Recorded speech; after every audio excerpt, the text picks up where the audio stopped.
Right. Well, good afternoon, everyone. For most of you, although for those of you on I guess it's not, is it afternoon? Yes, sometimes I gotta do those time zones. It's not afternoon for anyone yet, unless you're in Europe, and welcome our European guests. But good morning here for the next minute or so. We are so thrilled that you could join us. We are really excited to have this conversation today with Megan Amundson, talking about board and fundraising and all sorts of things along those lines. Megan, how are you doing this morning? I'm doing great, and I'm really excited to be here. So it's all good. We are thrilled to have you. So go ahead, if you haven't already, pop into the chat. Let us know where you're from. There we go. We do have someone from Europe. We have Warsaw, Poland. We have an attendee in there. So it probably is afternoon. That's from Austin, Phoenix, Williamsburg, Virginia. That's phenomenal. Boston, another Boston, Megan. That's in your neck of the woods. That's right. You're up in Vermont, and like about 3 hours, couple hours outside of Boston? Yeah, not too far. We're like a suburb of Boston. Sanibel, Indianapolis. That's Bloomberg's hometown. That's fantastic. LA. All right, we got some California. So super exciting. For those of you that are Washington D.C., Megan and I were just talking about that. She did a brief stint in D.C. and I just moved from D.C. So we love our Washingtonian. Toronto, Canada. All right, fantastic. Well, for those of you that are just joining, we are so thrilled that you can be with us today. We're super excited to have this conversation with Megan. We're going to start here in just a minute. We're going to let people sort of trickle in and give them just a couple more minutes to get into the Zoom. But there we go, Virginia. So a lot of DC folks here, or greater DC. Fantastic. Megan, you do anything fun for Labor Day? You guys stick around, do some hiking, or did you travel? No, I was a little under the weather. It was the least exciting Labor Day weekend I've ever had. So hopefully everyone else had a better one. Had a better weekend. Was there any like grilling or anything, or it was just sort of recuperating? No, I was just in bed. Hopefully it feels like we recovered there. So fantastic. Yeah, it's all good. Oh, great. We got someone from Milwaukee, which is near where I grew up. Nice. Did you grow up in Wisconsin? I did. Okay. I did grow up in Wisconsin. Whereabouts in Wisconsin? Just north of Milwaukee, kind of one of the outer suburbs, in a town called Grafton. All right, awesome. And then went to undergrad in Minnesota, which is I'm from. So fantastic. All right, well, let's get to it. We have a ton of really great content that Megan's going to cover today. Before I hand it over to her, I want to just go over some general housekeeping. Oops, if I can make the slides advance. There we go. So this is being recorded, and we will send out the recording afterwards. So feel free to take notes, but know that you'll have a copy to reference should you want to. We'll also send out the slides post-webinar. Please use the chat if you want to just talk to one another, or if you want to provide feedback as we go along. If you have specific questions for Megan, we're going to be covering those at the end, but make sure that you use the Q&A feature in the Zoom webinar panel on the bottom to pose those questions, right? We'll be looking for those questions. It helps us sort of filter out from the chat and make sure that we get those answered. So use that Q&A function to ask any questions. Before we get started here, for those of you who I haven't had the opportunity to meet before, my name is Josh Meyer. I am the VP of Marketing over at Bloomberg. For those of you that are unfamiliar with Bloomberg, we are a donor database and online fundraising platform. So we'd love to, if you're looking for a solution to help you better organize, to better help improve your donor retention, maybe find that next major donor, or just help you streamline your online fundraising, we'd love to have a conversation. Feel free to reach out at that URL before, or at the end here, we'll give you an opportunity to identify if you'd like some additional information. And with that, it is truly my pleasure to hand this over to Megan. And so Megan, I'm gonna stop the share here, and we'll let you take it from here. And we practiced, oh, whoops. Yep, we practiced this transition, so we're hoping this is seamless here. And it is. Perfect, Megan. Look at that. Thank you so much. I'm so excited to be here. My name is Megan Amundson. I train and coach nonprofit leaders to run strong organizations and raise more money from individuals. So my background is most of my work in the nonprofit sector over the last couple decades has been as in politics, as a lobbyist. I was an executive director for many years, and then I became a major gift officer. So when I started my consulting practice, it really was based on all the things I wished I'd known as an executive director that I learned as a major gift officer, and kind of all that stuff around running a really strong organization. So what we're talking about today is about building a board that fundraises. Now, when I became a consultant, I did a lot of board trainings, and it became really clear, really fast, that trainings just weren't enough. Nobody ever started fundraising off of a training. So I built this program, which I call the Fearless Board Fundraising Program. What you're going to hear about today is a different way of thinking about supporting your board to fundraise, including this specific model that you can build at your organization. So if you stay to the end, I've got a model for you to download, a survey you can take with that to see whether your organization is ready for a program like this, and some other ways that I can support you if this is something you want to build at your organization. So I know this is a webinar, so I'm talking at you. I usually really love engaging folks in the chat, but this webinar got really long. So I'll ask you a few questions that'll be in the chat. Please do engage with me. And I know how active the chats are with these Bloomberg webinars. So I look forward to kind of seeing what you guys said after the fact, because I won't be able to follow it all while I'm doing this. But if there are questions I don't answer, please don't hesitate to reach out to me after the fact. You'll get all my contact information, so you'll know where to find me. So where we're going to start today is we're going to start with why board members don't fundraise. So for me, it breaks down to kind of three core things. The first being, they don't know that fundraising is one of their responsibilities, right? I hear this a lot. My board members don't know what their job is, right? They're new. They haven't been on a board before. They don't actually know what they're supposed to be doing. The second is, they know it's their responsibility, but nobody's really holding them accountable for doing it. So they kind of don't do that fundraising piece. And then the third is, they know it's their responsibility. They're at the table, they're ready to do it, but man, they cannot figure out how to plug into the fundraising plan to actually do it. They just don't know what they're supposed to do. So I want you guys to put in the chat 1, 2, or 3, which of these kind of reflects your board as an entity, knowing that your board is not a monolith, but I'm kind of curious to see kind of where folks are falling. And then we're going to talk really briefly about each of these. All right, we've got a lot of 1 and 2, some 3s. All right. A lot of 2s, okay. All right, we've got a good mix here. So we're going to talk about this kind of really quickly. So your board has 4 basic core responsibilities. The first is the mission, right? They own the mission. It's their responsibility to make sure that you have a mission, you're following the mission, and all the work that you're doing leads you towards your mission. They have a fiduciary responsibility to make sure that you are financially strong and legally compliant. They hire and manage the executive director, fire the executive director if need be. So they're also the boss, and they fundraise. So at the core, if your board members don't know what their responsibilities are, it's because they haven't been told.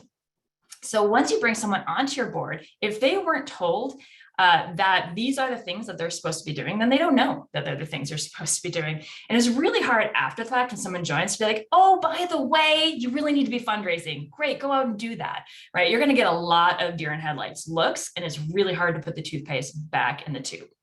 Now, I know that there are a lot of organizations that like to kind of not talk about this so much, but, fundraising, because it's part of the job, it does need to be talked about. So I can tell you from my experience, the first board I ever joined, I was having a conversation with the executive director being recruited for this, and she talked me through all the things that the board does. And I'd been in the nonprofit sector for about a decade at that point, so I knew exactly what the job of a nonprofit board member was.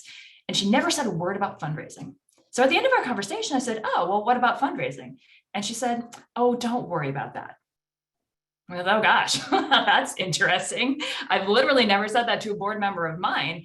So let's talk about really briefly. So what does it mean to then, teach your board members about the responsibilities, like where and how does that happen? It has to happen in the recruitment process, right? When you're first having those conversations and you're saying, hey, would you like to think about joining our board? We'd love to have you. This is your job. And you have to be really explicit about the things that your board members are responsible for, because it's a job and it's a really core, important job for your organization.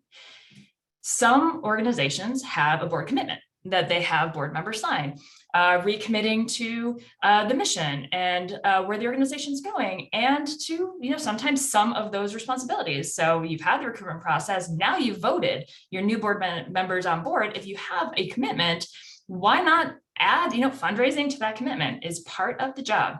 And then of course there's the orientation, which is always a really great way to engage your board members in the details of your organization that are pertinent to them doing their job. So things like your strategic plan, which is your plan for how to actually get to mission in the short term. They need to know what that is so that they can do their job in making sure that the organization is on mission, right? Your financials, so that they understand how to read them, so they can uphold their fiduciary responsibility. And then your fundraising plan, like when and where board members fit into it, so that your board members know in concrete terms, this is how they're expected to fit in.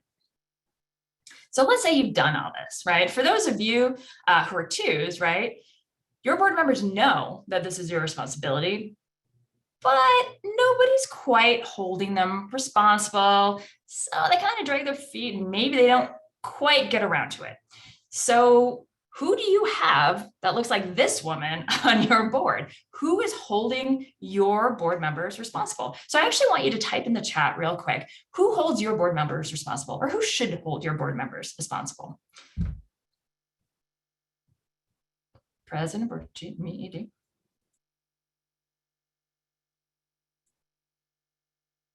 All right, so a lot of you've got it.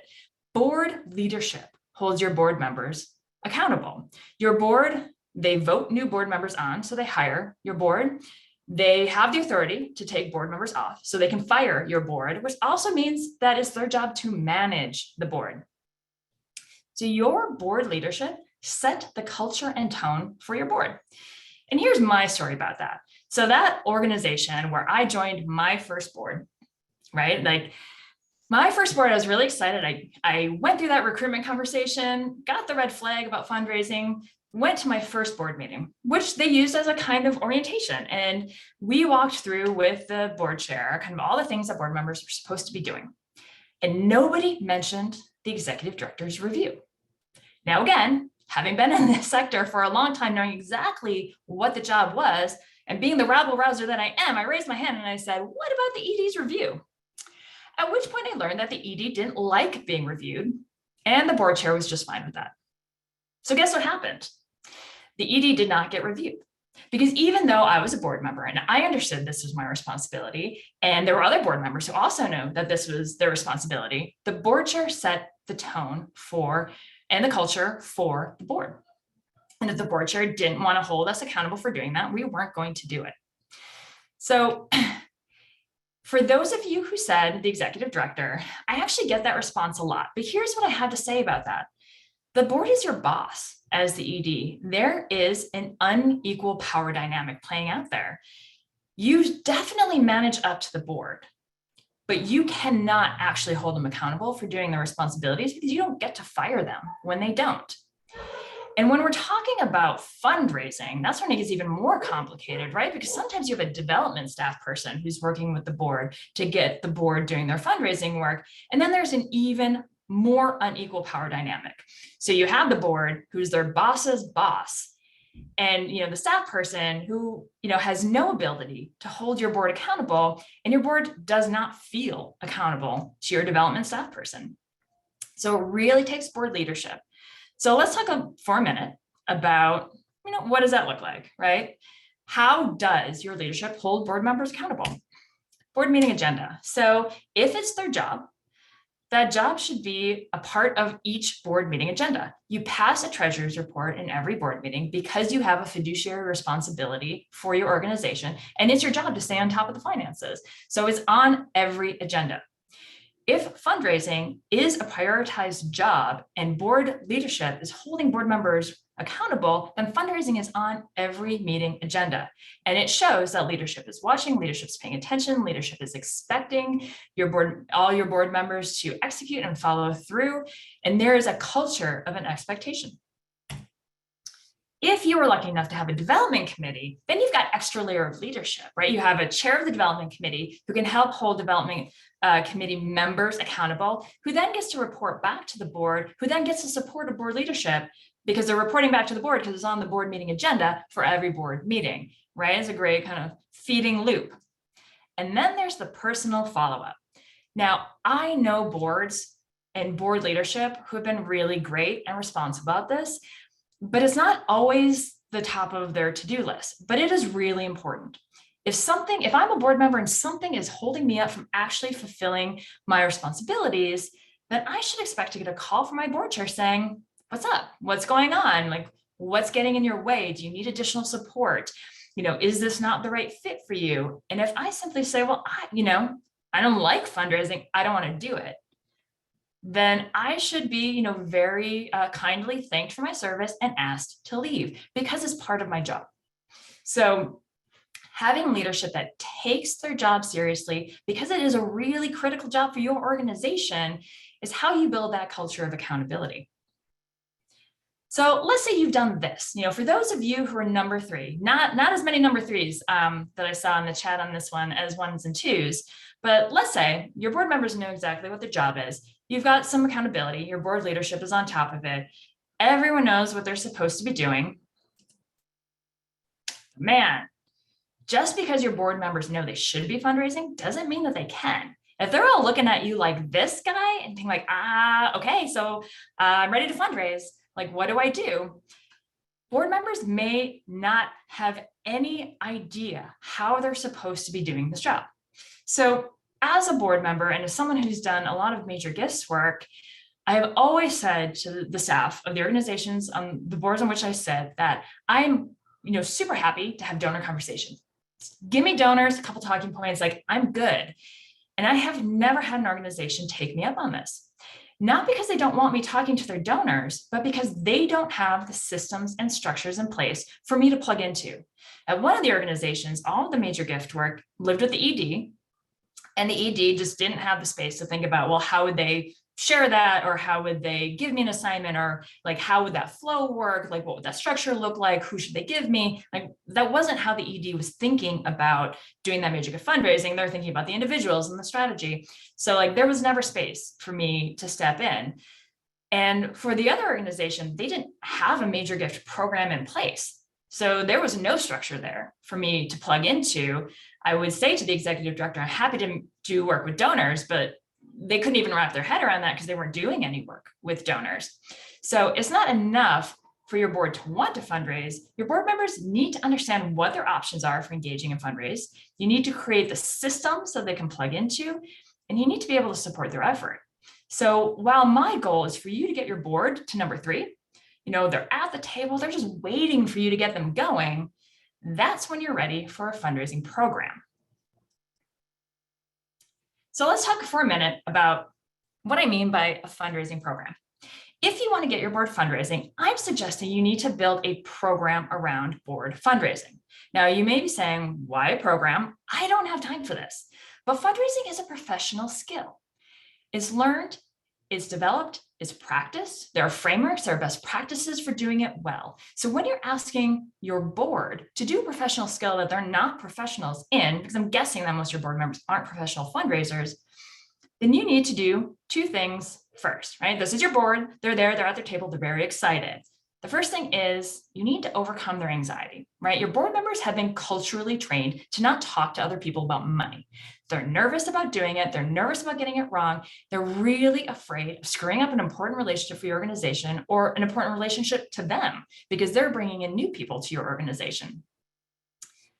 They have been trained that talking to people about money is offensive.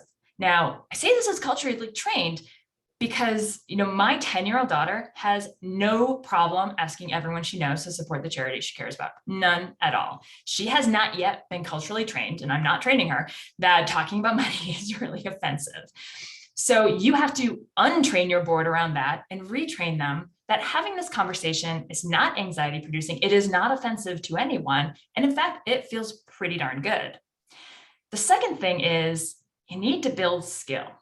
Fundraising is a profession, and your board members have no idea how to get started doing it. So they're not staff, they're volunteers. You can't treat them like fundraising staff, assuming that they know what they're doing. They'll go out and find professional development, they'll figure it out. They need to be told exactly what they're supposed to do every step of the way. And the way you lay that out for them is through a program where it's really clear what everyone does. You need to invest in them to build their skills so that they can do it well, and they need time and space to learn how to have these conversations organically and strategically and confidently. To do that, you need to ease them into this, right? Each step they take in a program, they will build confidence so that by the time they've done every step, they've learned fundraising isn't scary. They feel really good about doing it. Another really important reason to build a program is to have everyone working on the same page. Everyone's using the same playbook. It creates one system for everyone. So why does that matter? Well, it really matters for your staff, because there is this ideal in the nonprofit world that we can cater our fundraising opportunities to the interest and willingness of each individual board member. And by creating that many fundraising opportunities, holding all of your board accountable for a million different things throughout the year, it's incredibly staff intensive. And I have yet to meet a small or medium-sized organization that had the capacity and the infrastructure that could actually achieve this, because this is what it looks like. You have to figure out what each board member is willing to do. Then you have to find a way for them to plug into your fundraising plan to do that one thing for each of them, and it's something different. Then you have to give them all the materials to do that one thing for each board member doing something different. And then you have to hold them accountable for that somehow, that bespoke fundraising opportunity, which is on a different timeline and everyone's doing something different. So a million moving pieces is really stressful for staff, and it's almost impossible to achieve. But with a program, everyone is plugged into, staff attention isn't split between so many board fundraising opportunities, trying to remember who committed to what or what the follow-up was in the right time frame. It's simply easier for your staff to manage. But it's not just easier for your staff, it's easier for your really excited board members, right? Because now they're all doing the same thing. So they all know what's expected of themselves, and they all know what's expected of their peers, which makes peer-to-peer board accountability that much easier if everyone's working off the same playbook. And it makes it easier to spot who needs additional support, because people will learn at kind of different, in different ways. And it takes some folks longer. Some folks will be more resistant. Some folks will be more anxious. But it becomes really clear when everyone's working from the same playbook, who to provide additional support to. And when you have this concrete structure of a program, when your board members step away, because they do, because they're volunteers, and sometimes life happens. Sometimes they have really intensive work commitments. Sometimes a family member goes in the hospital. Sometimes they go on vacation. When they step away and they're not tuned into this, they can re-enter in a program knowing exactly where they were and where they left off. Because what you don't want is for them to have to start from scratch every time they check out, because there may be lots of times throughout the year when they check out for a week or two, and you don't want to lose all of that momentum. So what I'm providing for you today is a model for how a board fundraising program could look. So what is this Fearless Board Fundraising Program? This is what it is. Your board members reach out to, meet with, and engage mid-level existing donors to your organization and build a pipeline into your major donor pool. So there's nothing terribly new about this, except that I built a program around it. And the reason I did that is because when I first became an executive director, I had no fundraising background. I was handed like literally a paper stack of major donor notes, and I was told, these are your people, go build a relationship. And it's a daunting task. But as I was reading throughout those donor notes, I noticed a trend. About a quarter of my major donors had sat down with a pair of board members about 10 years before, at that time, those donors were really generous mid-level donors. But after sitting down with a pair of board members, those donors, they became major donors. They became board members. They became much more engaged volunteers with my organization. Having that connection to board members was really incredibly impactful, and my organization would not have survived for me to take it over 10 years later had they not been in our major donor pool. But as an executive director, even though I was the recipient of a program like this, and I could see the value of it, good Lord, I had a million things to do. I never had the time or the mental space to really sit down and think through what were the pieces I would need to put in place to get my board to do something like this, right? There were a lot of things to think through. How would it work? What would the structures be? And I never got there. So when I became a consultant and I started doing these trainings, I thought, oh gosh, none of my board members are actually really fundraising off of my super amazing training. I need to provide something else. And I thought about those experiences and I thought, this is actually a really great way to get boards fundraising for a lot of reasons, some of which I'm going to go into. But you may notice that this program is really for a specific kind of organization. It's for an organization that has an established donor program, right? They have enough individual donors that there are donors for your board members to reach out to. It also is for organizations that already have an existing major donor program, because you need systems in place that your board members can plug into, right? It has to already exist if your board members are going to be additive to it. So what if that's not you? What if that's not your organization? This is what I would say. The core pieces of this program are true no matter who you have your board members talking to. This program is designed for how adults learn. The core components of learning new skills are true regardless of who board members are talking to. The training you give them will set them up for success no matter who your board members are talking to. The materials you develop for them will be applicable to any conversation they have about your organization with someone outside of your organization. So even if the target of who you have board members reaching out to and the process of how they do it is a little bit different from what I've created here in this very specific Fearless Board Fundraising model, many of the components I've built are transferable to any relationship you want your board members building for your organization. So let's get into what this looks like really quick. So there's what your staff do and there's what your board members do. So your board members are assigned 3 to 5 existing mid-level donors at one time. And your board members have a goal. Their goal is to reach out and identify who of them could be good prospects for your major donor pool. So what do? They reach out to their assigned donors and they ask for a meeting in person, on Zoom, on the phone, it doesn't matter. They reach out a minimum of 3 times because persistence matters. And if they get no response from your donor, right, the donor assignment goes back to staff, they get a new donor assignment. If the donor declines the meeting, thank you, but I'm not interested in having a meeting right now, the donor assignment goes back, your board members get a new donor assignment. But if they get a meeting, then they meet with your donors and they have one key goal in this meeting, right? They're building a philanthropic relationship with your donors, but the goal of this meeting is to ask one key question, that identification question. Is this donor interested in learning how to be more philanthropic with your organization? It is the reason that your board members are having these meetings. So if the answer is no, no thank you, I'm giving your organization as much as I'm going to give you and I love you, then your board member says, well, thank you so much. And that donor assignment goes back. That person is treated very graciously and stewarded as the wonderful mid-level donor that they are moving forward. And your organization does not invest in trying to build that person into a major donor because they will not become a major donor. But if the answer is yes, if your donor is like, well, absolutely, I would love to learn more about, being more philanthropically engaged with your organization, well then, hey, your board members get to cultivate those donors with what I recommend would be quarterly personalized communications. Hey, just thought you might like to see this. Now, this is your board members bringing your folks into the fold, giving them the engagement that they haven't gotten because the level of giving has not warranted staff engagement, staff personalization to date. Right? For every donor assignment that's returned, they get a new donor assignment, they start the process all over again.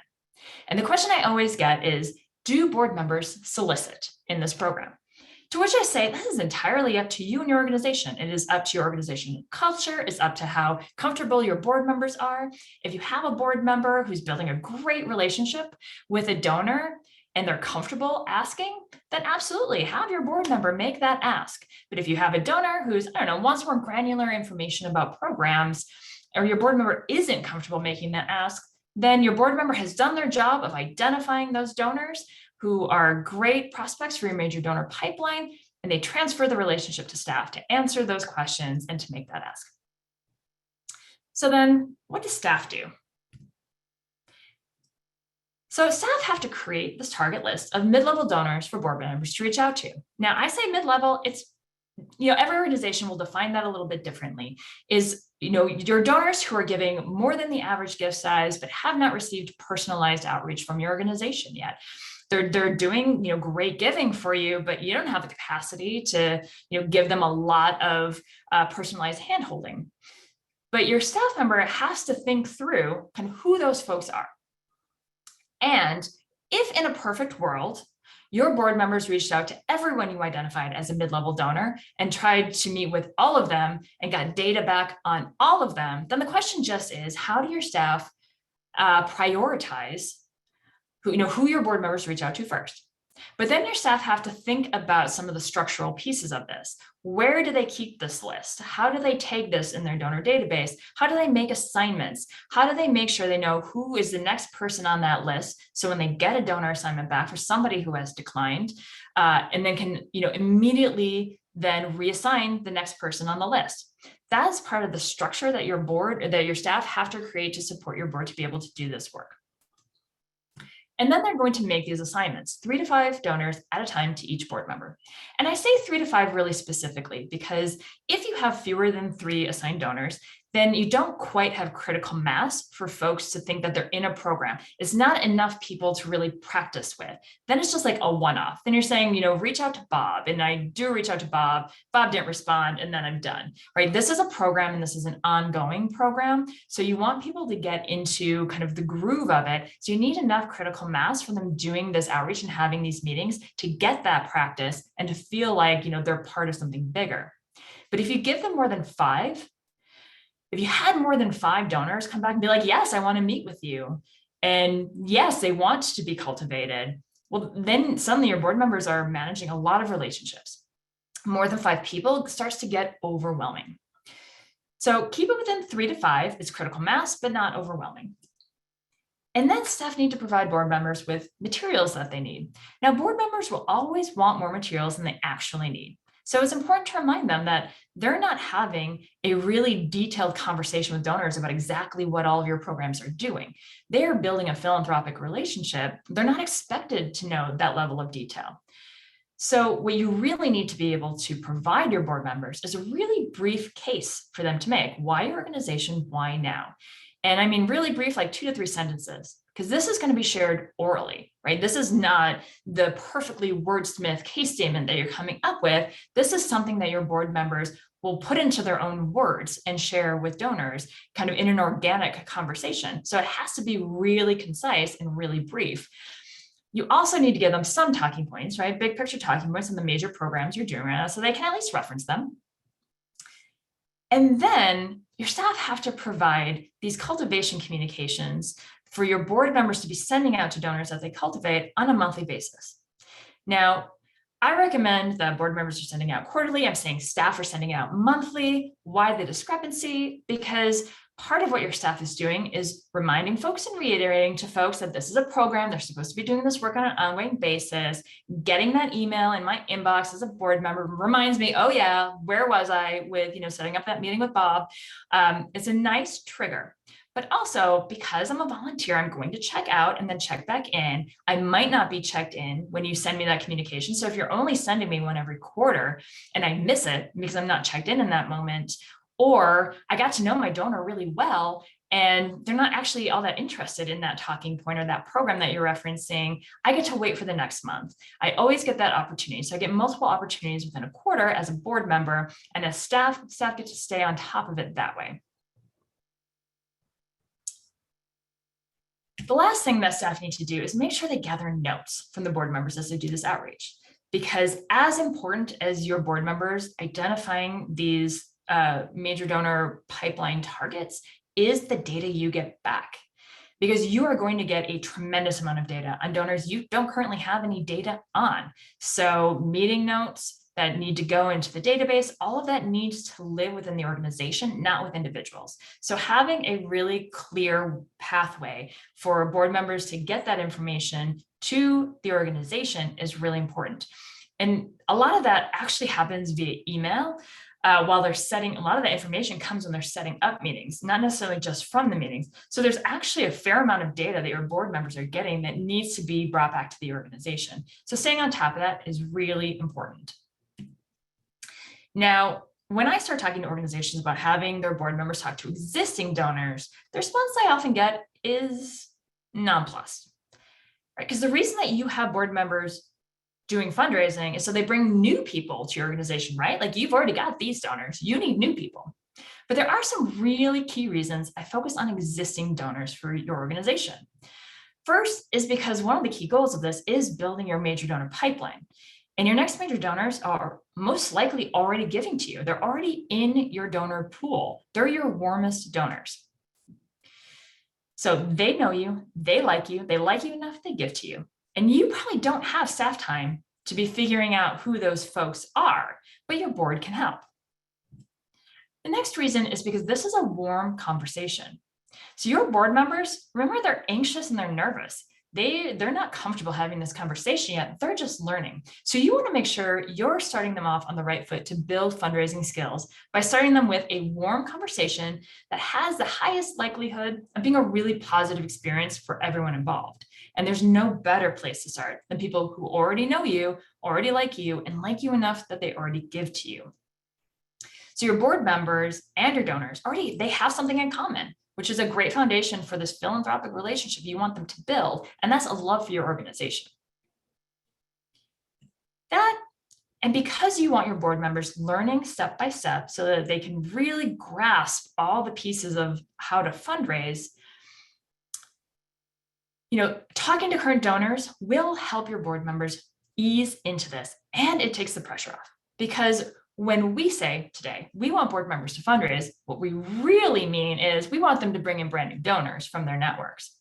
But it takes a lot of skill to have that conversation, because it has to include introducing someone cold to your organization, get that person to care about your organization, and to be able to talk to your organization persuasively enough to get them to give to your organization. And that is a much harder conversation with many more steps for your board members to learn and master than a conversation with an existing donor who already knows and loves you. Because with a warm donor, really, they're already talking to somebody who knows what you do. They like you already. Your board member can focus on learning the parts of the fundraising conversation they need to practice the most, which is how to make a case for your organization and talking about money. And because a conversation with an existing donor is a simpler conversation, it does really take the pressure off board members as they're learning and building skill and practicing. Because the great news is, as they get better at this, and as they get more skilled at this, and as they get much more confident in this, it becomes much easier to see how then to have that conversation with that person who's entirely cold to your organization. But you just can't expect your board members to do that out of the gate. But in order for your board members to be able to do that, you do have to set them up for success. So this is why you create a program with systems and structures that you feed board members into, because you don't want them hanging out there all by themselves trying to figure out what they're supposed to be doing. So how do you get them started? And it starts with the training. It's a really critical starting point. It just can't be the ending point. So you can't do a training and then say, I trained you, go out and fundraise, right? A training never got a board member to fundraise, because it's just not how we learn. We're not empty vessels you dump information to and then, oh, we're good. We need to learn things by being trained on the right things. We need to be engaging with the material, and we need to practice the material. So to create a successful training, you really need to focus on addressing their core fear, which is talking about money. And you need to give them space to really engage with the material and space to practice, so that they can learn what it feels like to do something that they think they're scared of, but really shouldn't be. So they should walk away from a really good training with good warm feelings about having a positive donor conversation and really feel like they can do it. Because then you've got a starting point to really get your board fundraising. But that starting point lasts for a brief period. If they don't start to practice what you've trained them on, and I mean within a few weeks, they will lose all those good warm feelings that they walked away from your training with, and their fear will creep back in and take over. It will be like the training never happened. So they need homework that is both safe but real practice. Having a low stakes practice conversation that really, in actuality, asks someone for money is a great way to kind of get them out the gate without dumping some new stranger in their lap. And then along the way throughout this program, you need to be coaching your board members because they're learning a new skill and they're going to be really unsure. So providing that support along the way gives them opportunity to ask questions about the process, about their donors, feedback on what they did. They get help with tricky situations. And it's a really important opportunity to keep reiterating what the program is, because we all need to hear things 7 to 9 times for it to sink in. And that's true for your board members and a fundraising program too. A lot of the coaching time will be dedicated to simply reminding board members what they should be doing and why, and reminding them what the next step is to keep them on track. Because if you don't, it is really easy to fall back into comfortable old habits that don't get the job done. Because if they're not comfortable asking that identifying question, you're going to start hearing from board members being like, we should just throw an event. And that's not actually what you're trying to get at in this kind of program. Your board members also need to be reminded not to take this work personally, because when donors don't respond to them, they're doing this outreach, they don't get a response back, they're going to take that personally, and their energy is really going to start to lag. And if they hear no from a donor, they don't want to meet, or they're not interested in giving more to your organization, that also feels really personal. So kind of grounding them that there was no expectation that every donor that they reach out to was going to be the next major donor, kind of grounding them in that reality really helps them keep their energy going and their momentum going. Another really key piece that works really well with me when I do this with clients is having board members work in accountability pairs. Because then they get a partner in this, right? That's the great thing about the program. Everyone's doing the same thing. So now they have a partner that they can try out new things with and learn this new thing together with. They get a sounding board, someone to troubleshoot with. And they hold each other accountable along the way, checking in with each other. Are you doing this? You said you're going to do this outreach. Have you done that yet? Are you on track? So that's accountability that staff don't have to do. Well, one of the things I've learned in working with my clients is that what really makes the difference between boards that actually get off the ground and really get fundraising and those that struggle is early momentum. Your board members will feel so energized the first time they have that great donor conversation. It will feel amazing for them. And this is the foundation for them overcoming the fear. So you need that conversation to happen really early in the program. Otherwise, they're doing outreach and they're sending emails and they're making phone calls and they're not getting any response back. And it gets a little demoralizing, and then they lose momentum, and then they kind of lose the will to keep going with the program. So to set them up for success, when you give board members their first assignments, shoot for donors who you think are the most likely to be responsive and to actually have that conversation with one of your board members. Now, you may not know who those donors are today, but if you start a program like this, even if you don't do it perfectly, you will actually get that data really fast. And I mean, you will get that data within a matter of months. You will start to be able to discern with the data your board members bring back who is a better fit for responding and who is a poorer fit for responding.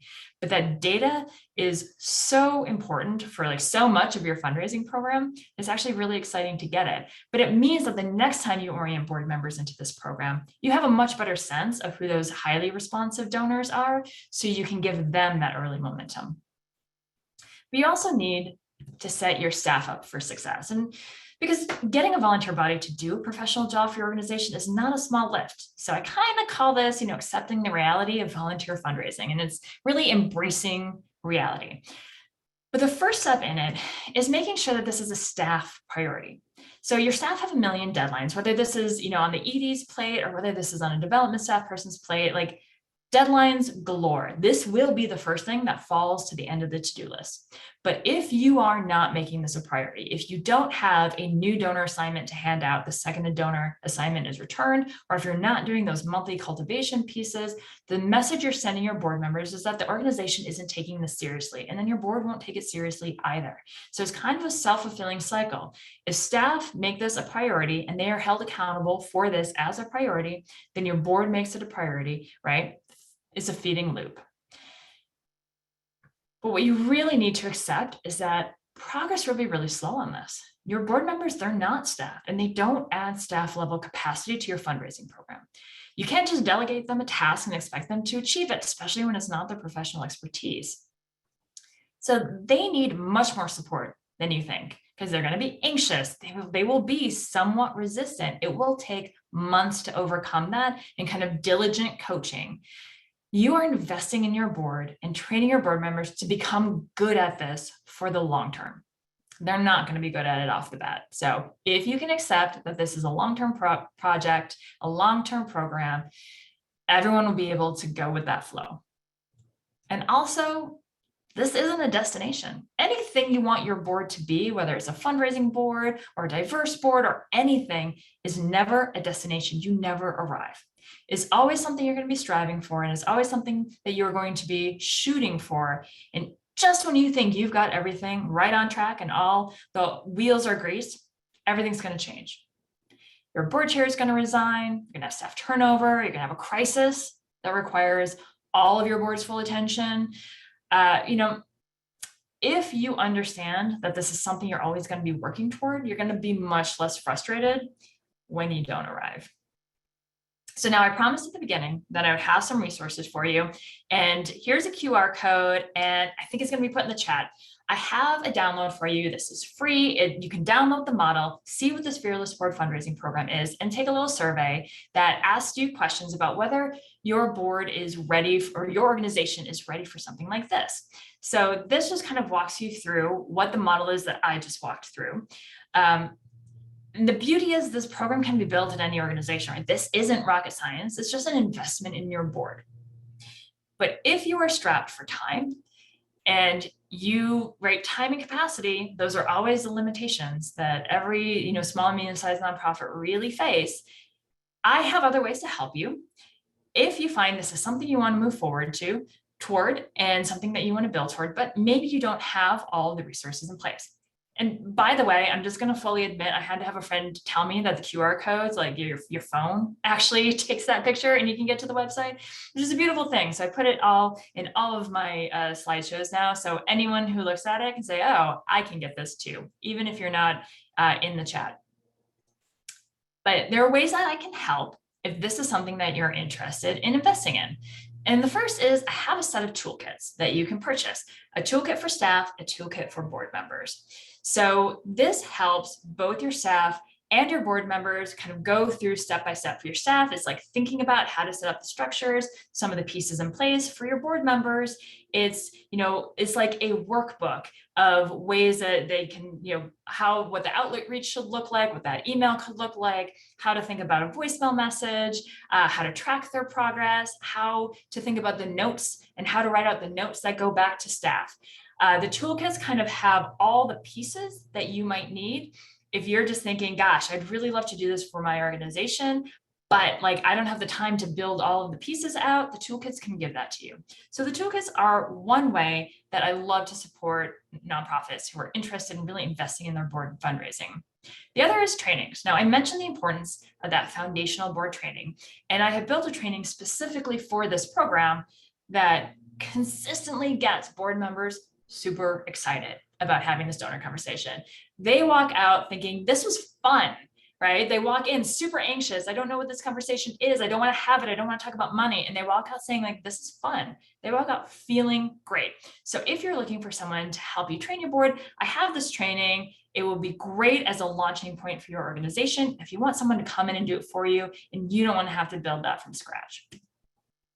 And the last thing that I offer is the Fearless Board Fundraising Program, which is a done for you program where you want to do this, your board is ready, but gosh, you just don't have any time to do the hand holding that this kind of investment requires, which I totally get. which is why I have an option where I step in and I do it for you. I train your board, I coach your board, I work with staff to figure out how to set up the back end stuff and how to think about that. And the whole purpose is really just to launch your organization. So it's about building that culture of accountability and that culture of philanthropy. And after 6 months, 12 months, I step away and you've got momentum and your organization can do it yourself. And it's beautiful to watch that happen. So as I also promised, if you want to reach me, if we don't get to your questions, we do actually have some time. Josh, I'm so excited. We have some time for some questions. But if we don't get to you or you have questions later on, this is how you reach me. And because I am not short of QR codes, I also have one more thing to offer, which is a Zoom gathering that I host for free every month, where we talk about fundraising things, we talk about board things, we have a topic each month. You can join it. It's a gathering. It's one of those mic on, camera on, everyone engages type things, super casual. But if you want community with other nonprofit leaders to talk about these things and learn what other folks are doing, it is a blast once a month. So you can register for that here with this QR code. So, Josh, did we get questions? Oh, we got questions. We have a ton of questions. This is super exciting. First of all, love the QR code. Sarah and I were sort of chatting behind the scenes here. Like, we need to do this on all of our presentations. It's phenomenal. Yeah, you need some of my friends who like give you these cute little tips, and you're like, "Well, that's amazing. I'm going to do that." QR code is, the thing that revived in 2020, and I don't think we can live without it now. Real quick, Sarah's dropped a lot of the links. So if QR codes aren't your jam, they should all be in the chat and you should be able to click them. We're also going to put them on the show notes. So they'll be with the recording and the slide deck after the show. So that will be available. I'm actually we're going to hop into Q&A here in a second, but I am going to fire off a poll here. And that is really just asking if people would like additional information. So if you'd like, you obviously can reach out to Megan. She has all her information right here. And so you can go directly to her, or if you'd just like her to follow up, please go ahead and submit this or respond to the poll. If you'd like additional information from Bloomberg, we go ahead and do that. If you'd like both of us to reach out, I'll do that as well, and we'll take care of that. So we'll keep that up here for a couple of minutes, and then we'll have Sarah pull it down. All right, you ready for questions, Megan? I'm ready. All right, let's do it. Excited. The first one here is anonymous attendee. If you were building a board from scratch, what types of roles and or specific capabilities would you be looking for in board members from a fundraising perspective?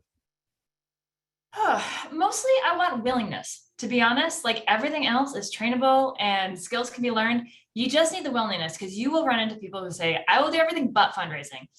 And if you have, you would never hire a staff person who's like, I will do most of this job. I'm just not going to do some of the other things you need me to do. You wouldn't hire that person. And the same is true for your board. You want to be discerning. I know that you always want more people, but you still need to get the right people. So a willingness goes a long way for fundraising. Yeah, that's really great advice. Dolene Rover asks, who traditionally gives the new board members the orientation? This is actually, I've experienced a real mix of this. It is often the board chair in the room, but run by staff, because you're getting into some pretty granular detail. So you have the board chair kind of there and doing introductions and answering questions as well.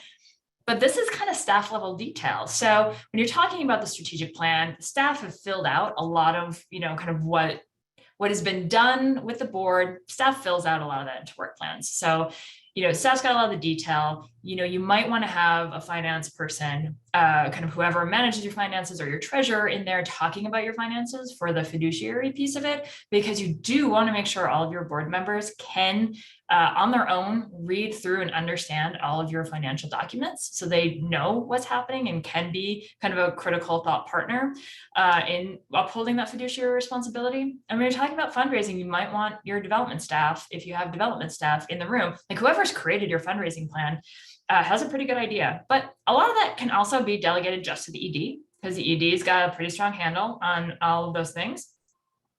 So I would say you definitely need your board chair in the room, but you'll need staff to fill in all those details. Yeah, I remember when I was fundraising on staff, we would often provide our board members just with tips and tools. I was really focused on event fundraising, but sort of giving them the resources they need to be successful. So great question there. We're going to go to Missy and Heather. Both had questions around advisory boards. So they're both a little bit longer. So let me read them both. And I think they're related and I'll let you respond there. So our board is an advisory board. They do not hire the executive director.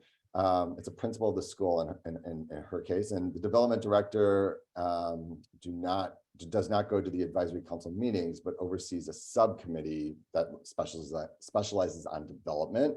She has a chairperson, but they do struggle with holding members accountable for the fundraising, and she's asking for tips. And then Heather asked, I'm a program director who reports to the executive director, who's of the fiscal sponsor, and the fiscal sponsor has the board, and we have an advisory council with 13 members. Are there any resources out there that define the role of an advisory council? Do I treat them like a board? So I think a lot of questions around advisory councils. Okay. These are really good questions. Let's start with the first one. So if it's not a full governance board where it hires the ED, the board may not feel like it has that much responsibility, to be honest. So there does need to be some kind of culture built there, generally still through leadership, through board chair, around the responsibilities and the roles. If your subcommittee chair is struggling with holding other folks accountable, then they need the board chair to back them up with that by kind of, if the subcommittee, if all subcommittee members are also meeting when the larger board meets, then there needs to be additional points of contact where that content is talked about. So it's reiterated the importance of it in both places. I'm not sure if that fully answers your question. I actually would maybe want to think about that a little bit more, because that's a tricky one. I'm used to dealing primarily with full governance boards. So I can also think about that. Feel free to email me if that didn't really get to the core of that advisory board question, and I can kind of maybe do a little problem solving with you.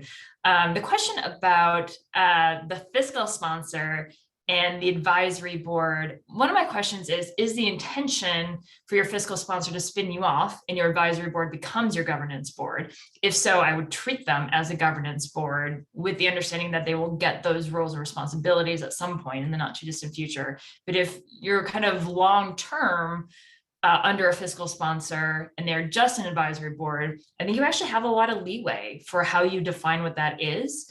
I would just follow the same steps that I talked at the beginning of the webinar, where you recruit people, defining what that job is very specifically, so they understand what the role is and what they're signing up for, and then hold them accountable for whatever it is you've asked them to commit to.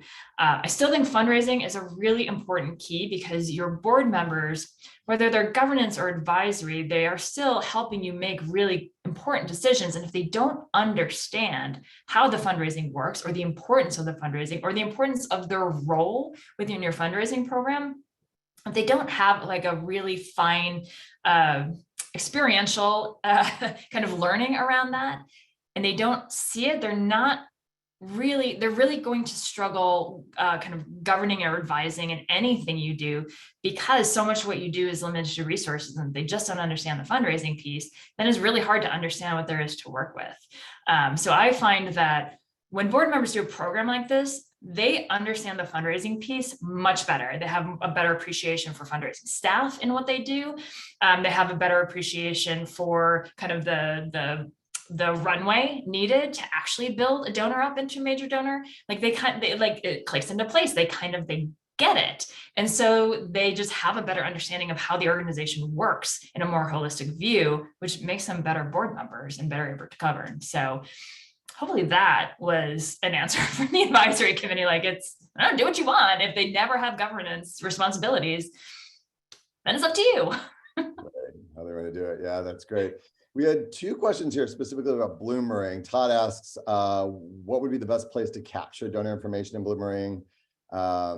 And then there was another one. Do you let your board members, get directly into Bloomberg? I can quickly answer that. I think, Todd, there's, notes, which you mentioned, can disappear, but you can set due dates, right? So if you have a reminder to follow up and things like that, that's a great way to sort of make sure that those things are surfacing. The other thing is to look at custom fields, right? So as Megan was talking about trying to identify board mid-level donors, right, that would be targets for donors to talk to, you're going to want to create some custom fields that sort of move them through a process, moves management. I dropped an article in a Bloomberg article in the chat on moves management and sort of start, how do you move people through up to major donors? So that might be helpful, but it really requires you setting some custom fields up. And as far as letting your board members in your database, I think that really is going to be dependent situation to situation. Bloomberg does allow to set up users with specific permissions, so they can only get to certain pieces of the software. And there is a mobile app, so it is helpful if they are taking meetings, on the fly and they want to put that notes in. But that's really a process question. So the option is there, but it really depends on the organization. So Megan, do you have time for one more question here? Yeah, and actually I will say to that, Josh, I do have a client who does allow their board members to enter data directly into their donor database. And well, it takes a little bit of habit. And there's an extra training there because they had to be trained on the database as well. It is actually really, for organizations that feel comfortable with it, it can be a very useful tool. So it is a tool in the tool belt depending on your organization. Fantastic.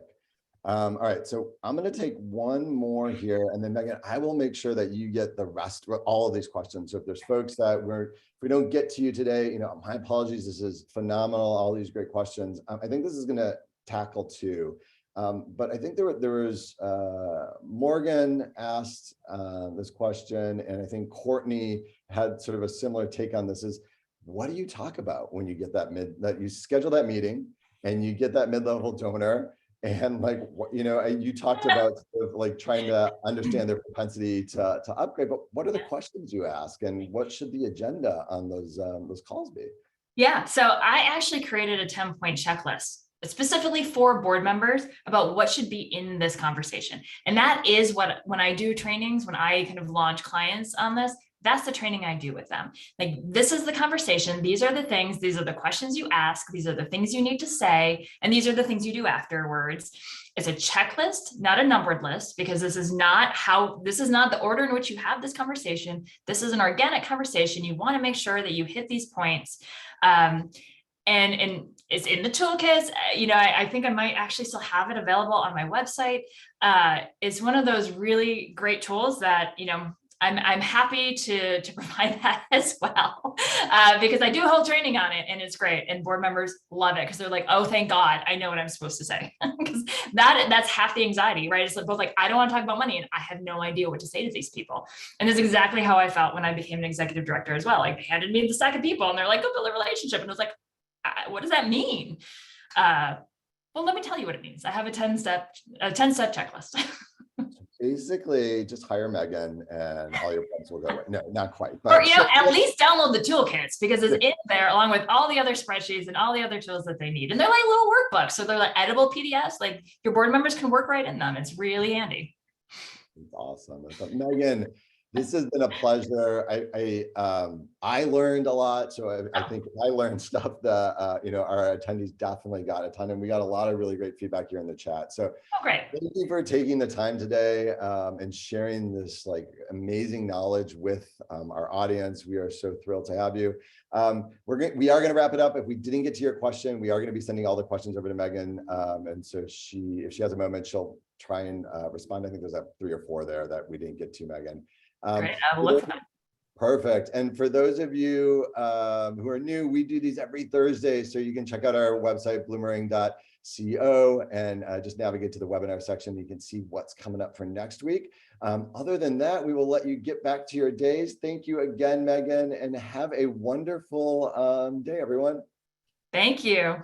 All right, bye-bye now.